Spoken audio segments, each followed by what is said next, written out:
கோயம்புத்தூர்ல ஒரு 10 வயசு சின்ன பிள்ளைய 2 அயோக்கிய நாய்கள் பைக்ல கூட்டு போயி கொலை பண்ணியிருக்காங்க. அண்ட் கோயம்புத்தூர்ல சூலூர் கிட்ட கண்ணம்பாளையம் அப்படிங்கிற லொகேஷன்ல ஒரு குளங்கள் இருக்கும். ஸோ அந்த குளத்துக்கு அருகில்ல இந்த பொண்ணோட உடல் வந்து இன்னைக்கு சடலமா எடுக்கப்பட்டிருக்கு. என்ன நடந்துச்சு? இந்த பிரச்சனைக்கு காரணம் எங்க ஸ்டார்ட் ஆச்சு? அண்ட் இன்னைக்கு கள நிலவரம் என்ன அப்படிங்கிறதா இந்த வீடியோல பேச போறோம். அதுக்கு முன்னக்கூட்டியே ஒரு விஷயத்த கண்டிப்பா சொல்லியே ஆகணும். பெண் பிள்ளைகள பெற்ற எல்லா தாய்மார்களும் சரி, எல்லா அப்பாக்களும் சரி, ஒரு விஷயத்த புரிஞ்சுக்கணும். நம்ம வீட்டுக்கிட்ட எவனாவது ஒருத்தன் வந்து வாடகைக்கு இருக்கிறான். 5 வருஷமா இருக்காங்க, 10 வருஷமா இருக்காங்க, நல்ல பழக்கம், நல்ல கேரக்டர் அப்படின்னு நீங்க ஜட்ஜ்மென்ட் பண்ணாதீங்க. ஸோ நம்ம என்ன பண்ணிடுறோம், 10 வருஷமா இருக்காங்கல்ல இவங்க, இவங்க நல்ல பழக்கம் தானே அப்படின்னு நினைச்சு நம்ம வீட்டு பிள்ளைங்கள, அது மாமா தான், மாமா கூட பைக்ல போய் ஸ்கூல்ல இறங்கிக்க, அது நம்ம அண்ணன் தான், அண்ணன் கூட போயிட்டு கடையில இறக்கி விட்டுருவாங்க அப்படின்னு அவங்கள நம்ம அறிமுகப்படுத்தி வச்சுடுறோம். ஸோ இதனால நம்ம வீட்டு பிள்ளைகள் என்ன சொல்லிடுது, அம்மாவே சொல்லிட்டல அது மாமா மாதிரி, அம்மாவே சொல்லிட்டல அது அண்ணன் மாதிரி அப்படின்னு நினைச்சு இந்த பிள்ளைங்க, சின்ன பிள்ளைங்க சொந்த மாமாவா சொந்த அண்ணனா நினைச்சுக்கிடுதுங்க. ஆனா அந்த அயோக்கிய நாய்கள் நம்ம கூட பிறந்த தங்கச்சியை நினைக்கிறது இல்ல. ஸோ தயவு செஞ்சு யாரும் யாரையுமே ஜட்ஜ்மெண்ட் பண்ணாதீங்க. ஸோ நம்ம கூட பிறந்தவங்களே இந்த காலத்தில் நம்ப முடியாத சூழ்நிலையில் இருக்கும்போது 5 வருஷமா 10 வருஷமா பக்கத்து வீட்டில் வாடகைக்கு இருக்கிறான் நல்ல கேரக்டர்னு நீங்க எப்படி ஜட்ஜ்மெண்ட் பண்ணலாம்? பிகாஸ் இந்த சம்பவம் அதை சார்ந்து தான் இருக்க போது. வீடியோவை தொடர்ந்து பாருங்க. இறந்து போன பொண்ணோட வயசு வந்து 10 வயசுங்க. ஒரு 10 வயசு பொண்ணு வந்து அதிகபட்சம் ஒரு 4ஆம் வகுப்பு இல்ல ஒரு 5ஆம் வகுப்பு படிச்சிருக்கும். ஸோ படிக்கிற அந்த பொண்ணுக்கு வந்து என்னென்ன கனவுலாம் இருந்திருக்கும். நம்ம படிச்சு முடிச்சு பெரிய ஆளானோடனே இதுவா மாறணும், நம்ம படிச்சு முடிச்சு கை நிறைய சம்பாதிக்கணும், வீட்டை பார்த்துக்கணும் அப்படின்னு எக்கச்சக்க கனவு இருந்திருக்கும். அந்த கனவு எல்லாமே இன்னைக்கு அடியோட அழிக்கப்பட்டிருக்கு. ஸோ இந்த சம்பவம் என்னைக்கு நடக்குன்னா 21ஆம் தேதி 5வது மாசம் 2026 அன்னைக்கு நடக்கு. மெயினான அக்யூஸ்ட் பாத்தீங்கன்னா கார்த்தி அண்ட் அவனோட ஃப்ரெண்டு மோகன்ராஜ்.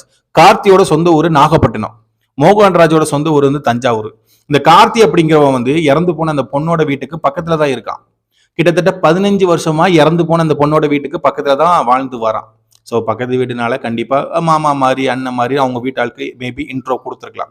ஸோ அந்த பொண்ணுமே நம்பிருக்கலாம், நம்ம வீட்டு பக்கத்து வீடு தானே, அண்ணன் மாதிரி தானே அம்மா சொல்லியிருக்கல, மாமா மாதிரி தானே அம்மா சொல்லியிருக்கல சொல்லியிருக்கு நினைச்சிருக்கலாம் மேபி. ஸோ இதனாலதான் சொல்றேன், பக்கத்து வீட்டுல ஒரு 10 வருஷமா இருக்கான், 2 வருஷமா இருக்கான், நல்ல பையன் அப்படின்னு நீங்க யாரையுமே ஜட்ஜ் பண்ணாதீங்க. கூட பிறந்தவனே இந்த காலத்துல எவனுமே நம்ப மாட்டேங்கான். அப்படி இருக்கிற பத்தில வாடகைக்கு உள்ளவங்க 10 வருஷமா இருக்காங்க, 5 வருஷமா இருக்காங்கன்னு நீங்க எப்படி நம்பலாம்? ஸோ இதனாலதான் சொன்னேன் நம்பாதீங்கன்னு. ஸோ இன்னும் மேற்கொண்டு இருக்கு நிறைய விஷயங்கள் கேளுங்க.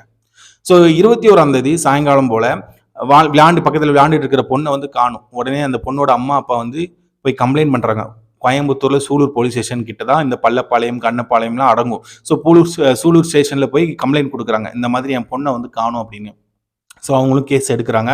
ஆனால் கேஸ் எடுக்கிறவங்க தேடுற மாதிரி தெரியல. எங்களுக்கு நேரம் கடக்க கடக்க கடக்க பயம் கொடுக்கு. ஏன்னா ஒரு பெற்றவங்களுக்கு பயம் கொடுக்க தான் செய்யும். உடனே அந்த இடத்த மறியல் பண்றாங்க. சூலூர் ரோடு வந்து பிளாக் பண்றாங்க, மறியல் பண்றாங்க. ஸோ அவங்க இன்னைக்கு மறியல் பண்ணினதுனால தான் இந்த நியூஸ் வந்து இவ்வளோ பெருசா இப்போ பூம் ஆயிருக்கு. அண்ட் இப்போ நான் வந்து உங்ககிட்ட பேசிட்டு இருக்கிறது காரணம் அந்த நியூஸ் வந்து அவ்வளோ ஸ்ப்ரெட் ஆனதுனால தான். ஸோ மேபி ஏன் கம்ப்ளைண்ட் கொடுத்துட்டு எனக்கு என்னன்னு அவங்க அம்மா அப்பா விலகி போயிருந்தாங்கன்னா இன்னைக்கு 10 11 கேஸா இது மாறி இருக்கும். கரெக்டுங்களா?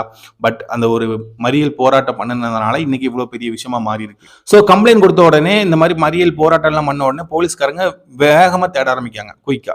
ஸோ தேடும்போது போலீஸ்காரங்க ஸ்டார்ட் பண்றது பண்ணுவாங்கன்னா சிசிடிவி ஃபுட்டேஜ் தான் எடுப்பாங்க. ஸோ அந்த மாதிரி சிசிடிவி ஃபுட்டேஜ் எடுக்கும்போது கார்த்தி அப்படிங்கிறவன் அந்த பொண்ணை பைக்ல வச்சு கூட்டிட்டு போறான். அண்ட் அந்த பைக்கு நம்பர் பிளேட் இல்லை, ஸ்பெண்டர் பைக்கு நம்பர் பிளேட் இல்லாம போகுது. ஸோ நம்பர் பிளேட் இல்லாம என் பைக்ல போறான் அப்படிங்கிற ஒரு டவுட் போலீஸ்காரங்களுக்கு வருது. சரி, அதனால கார்த்திகிட்ட போய் கேட்கறாங்க, இந்த மாதிரி நீ தான்ப்பா கூட்டிட்டு போற, சிசிடிவி ஃபுட்டேஜ்ல இருக்கு அப்படின்னு கேட்கும்போது அவன் தரப்புல இருந்து என்ன சொன்னான்னா, ஆமா நான் தான் கூட்டிட்டு போனேன், இந்த மாதிரி கடையில ஜாமான் ஏதாவது வாங்கலாம் வான்னு சொல்லிட்டு நான் கூட்டிட்டு போனேன், கூட்டிட்டு போய் ரிட்டர்ன் போய் வீட்டுல விட்டுட்டேன் அப்படிங்கிற மாதிரி அவன் சொன்னான். ஸோ போலீஸ் கிட்ட இந்த மாதிரி சொல்லி அவன் வந்து எஸ்கேப் ஆகிறதுக்கு ட்ரை பண்ணியிருக்கான். ஸோ அதே மாதிரி சொல்லிட்டான். அண்ட் இன்னொரு விஷயம் நீங்க நோட் பண்ணணும், தப்பு பண்ணது இவன், கொலை பண்ணினது இந்த கார்த்தி அப்படிங்கிற பரதேசி நாய் தான். ஸோ எல்லாமே பண்ணிட்டு கூட அவங்க அம்மா அப்பாவை கூட சேர்ந்து தேடுற மாதிரி போலீஸ்காரங்க கிட்ட கம்ப்ளைண்ட் பண்ற மாதிரி ஆக்டிங் எல்லாம் பண்ணியிருக்கான். ஸோ அப்ப எவ்வளவு ஒரு கேவலமான ஒரு செயல் இது. ஓகே, ஸோ உடனே போலீஸ்காரங்க அந்த பள்ளப்பாளையம் அப்படிங்கிற ஊருக்கு போறாங்க. ஊருக்கு போனதுக்கு அப்புறமா அங்கே சர்ச் பண்றாங்க.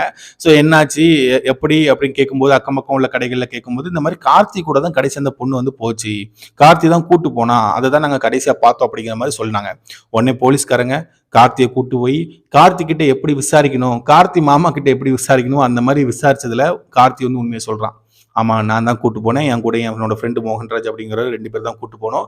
பள்ளப்பாளையத்துல இருந்து கண்ணம்பாளையம் கிட்டத்தட்ட ஒரு 5 நிமிஷம் டிராவலுங்க. ஒரே ஒரு 5 நிமிஷம் தான், பைக் எடுத்துக்கினா போயிடலாம். ஒரு 1.8 கிலோமீட்டர் சம்திங் தான் வரும். அந்த கண்ணம்பாளையத்துல கொஞ்சம் குளங்கள் வந்து இருக்கும். ஸோ அந்த குளத்து அருகில வந்து நாங்கள் அவளை கொலை பண்ணிட்டோம். ஸோ கொலை பண்ணிட்டோன்னு சொல்லிட்டான். ரேப் பண்ணி கொலை பண்ணானா, இல்ல பாலியல் வன்கொடுமை எதுவும் பண்ணானா அப்படிங்கிறது இன்னும் வரைக்கும் அவன் சொல்லல. அண்டு போஸ்ட்மார்ட்ல தான் தெரியும் என்ன நடந்திருக்கு அப்படிங்கிறது. ஸோ நம்மளா ஒண்ணும் சொல்ல முடியாதுல்ல. ஸோ அதனால சொல்றேன். ஸோ ஒரு ஜட்ஜ்மெண்ட் பண்ணுங்களேன். அன்டைம்ல 2 பரதேசி நாய்ங்க ஒரு சின்ன புள்ளைய ஒரு குளத்தோரம் தூக்கிட்டு போகுதுன்னா, எதுக்கு தூக்கிட்டு போகும் பரதேசி நாய்ங்க? ஸோ அது அந்த மாரி சம்பவம் நடந்து இவன் ஒத்துக்கிட்டான். ஸோ இப்ப என்னன்னா, போலீஸ்காரங்க என்ன பண்ணியிருக்காங்க, இவன் வந்து தப்பிச்சு ஓட பார்த்தா அதனால கை, கால் வந்து கொஞ்சம் முறிஞ்சு போச்சு அப்படிங்கிற மாரி சொல்றாங்க. கார்த்திக்கு. மோகன்ராஜ் அப்படிங்கிற அவனோட ஃப்ரெண்டு நல்லா தான் இருக்கான். ஸோ மக்களோட தீர்ப்பு இப்ப என்ன இருக்குன்னா, நீங்க அவன எங்ககிட்ட உட்டுருங்க. நாங்க பார்த்துக்குறோம் அப்படிங்கிற மாரி சொல்றாங்க. இல்ல அப்படின்னா, அவன வந்து ஒரு மரண தண்டனை போடணும். ஸோ இப்ப பப்ளிக்கா இது ரொம்ப ஸ்ப்ரெட் ஆயிட்டு. நாளைக்கு இந்த மாரி ஒரு சம்பவம் நடக்கக்கூடாதுன்னா, கண்டிப்பா அவனோட சாவு வந்து ரொம்ப கொடூரமா இருக்கணும். நாளைக்கு வேற ஏதாவது ஒரு பொண்ண இந்த மாரி பாலியல் பலாத்காரமோ இல்ல வேற ஏதாவது பண்ணுனா, நமக்கும் இந்த நிலைமை வந்துரும் அப்படின்னு சொல்லிட்டு மத்தவன் பயப்படணும். அப்படிங்கிற மாரி நெறைய கமெண்ட்ஸ வந்து நம்மளால பார்க்க முடியுது. சூலூரோட எம்எல்ஏ ஒரு டிவிகே கட்சிக்காரர் தான். மாற்றத்துக்கான ஒரு கட்சி, மக்களுக்கான ஒரு கட்சின்னு தான் வந்தீங்க. ஸோ அவரோட பிரஸ் மீட் ஒண்ணு குடுத்தாரு. அவரு பேசுறதையும் பார்க்கும்போது, இன்னைக்கு இவங்களுக்கு குடுக்கப்படுற தண்டனை, நாளைக்கு யாரும் இந்த மாரி செய்ய மாட்டாங்க அப்படிங்கிறத மாரி இருக்கும் அப்படின்னு அவர் ஒரு வாக்குறுதி குடுத்திருக்காரு. அண்டு புதுசா மக்களுக்கான ஒரு மாற்றம், அரசியல மாற்றம் பண்றாரு விஜய் அவர்கள், சிஎம் விஜய் அவர்கள். ஆனா இந்த மாரி ஒரு சம்பவம் நடக்கு. ஒரே ஒரு விஷயம் மட்டும் கண்டிப்பா தெரிஞ்சுக்கணும். இன்னைக்கு இந்த பரதேசி நாய்களுக்கு குடுக்க போற தண்டனை தான், நாளைக்கு இந்த மாதிரி ஒரு சம்பவம் நடக்காம இருக்கிறதுக்கு உறுதுணையா இருக்கும். இன்னைக்கு ஆஹா! இன்னைக்கு இவனுக்கு இந்த நிலைமை நடந்துச்சுன்னா தான் நாளைக்கு இன்னொருத்தனுக்கு பயம் கொடுக்கும். இன்னொருத்தன் எந்த ஒரு பொண்ணையும் தொடமாட்டான். எந்த ஒரு பொண்ணையும் தப்பா பார்க்க மாட்டான். ஸோ அது சிஎம் விஜய் அவர்கள் எடுக்க போற முடிவுல தான் இருக்கு. கண்டிப்பா இது எல்லா இடமும் ஸ்ப்ரெட் ஆயிட்டு கண்டிப்பா சிஎம் விஜய் அவர்கள் காத்துக்கும் இந்த நியூஸ் வந்து பேருக்கிறதுக்கு நிறையவே வாய்ப்புகள் இருக்கு. ஓவராலா இந்த பொண்ணோட விஷயத்துல நடந்தது வந்து இதுதான். ஸோ தயவு செஞ்சு பெண் பிள்ளைகளை பெத்த எல்லா அப்பா அம்மார்கள்கிட்டும் கேட்கறது ஒரே ஒரு கொஸ்டின் தான். நம்ம பக்கத்து வீட்ல 2 வருஷமா குடியிருக்காங்க, 10 வருஷமா குடியிருக்காங்கன்னு தயவு செஞ்சு யாரையுமே நம்பாதீங்க. கூட பிறந்த அண்ணன், தங்கச்சிய நம்ப முடியாத ஒரு காலம் இந்த காலம். ஸோ அப்படி இருக்கிற பட்சத்தில நீங்க வந்து பக்கத்தில ஒரு 10 வருஷமா இருக்காங்க. அது அண்ணன் மாதிரி, மாமா மாதிரி நீங்க இன்ட்ரோடக்ஷன் குடுக்குறீங்க. அந்த சின்ன பிள்ளையில அத பச்சை குழந்தையா நம்பிடுதுங்க. அப்பா சொல்லிட்டார்ல அண்ணன் மாதிரி, அப்பா சொல்லிட்டார்ல மாமா மாரின்னு, அது சொந்த அண்ணன், சொந்த மாமா மாரி அந்த சின்ன பிள்ளைகள் நினைக்கும். ஆனா ஆப்போசிட்ல இருக்கிற அந்த பரதேசி நாய்கள், அது அப்படி நடக்காது. ஸோ தயவு செஞ்சு பெண் பிள்ளைகள பெற்ற எல்லா தாய்மார்களும் சரி, தந்தைமார்களும் சரி ரொம்ப கேர்ஃபுல்லா இருங்க. நம்ம பிள்ளைய நம்ம தான் பார்த்துக்கணும். இன்னைக்கு ஒரு பிள்ளை அநியாயமா இல்லாம போயிட்டு இந்த உலகத்துல.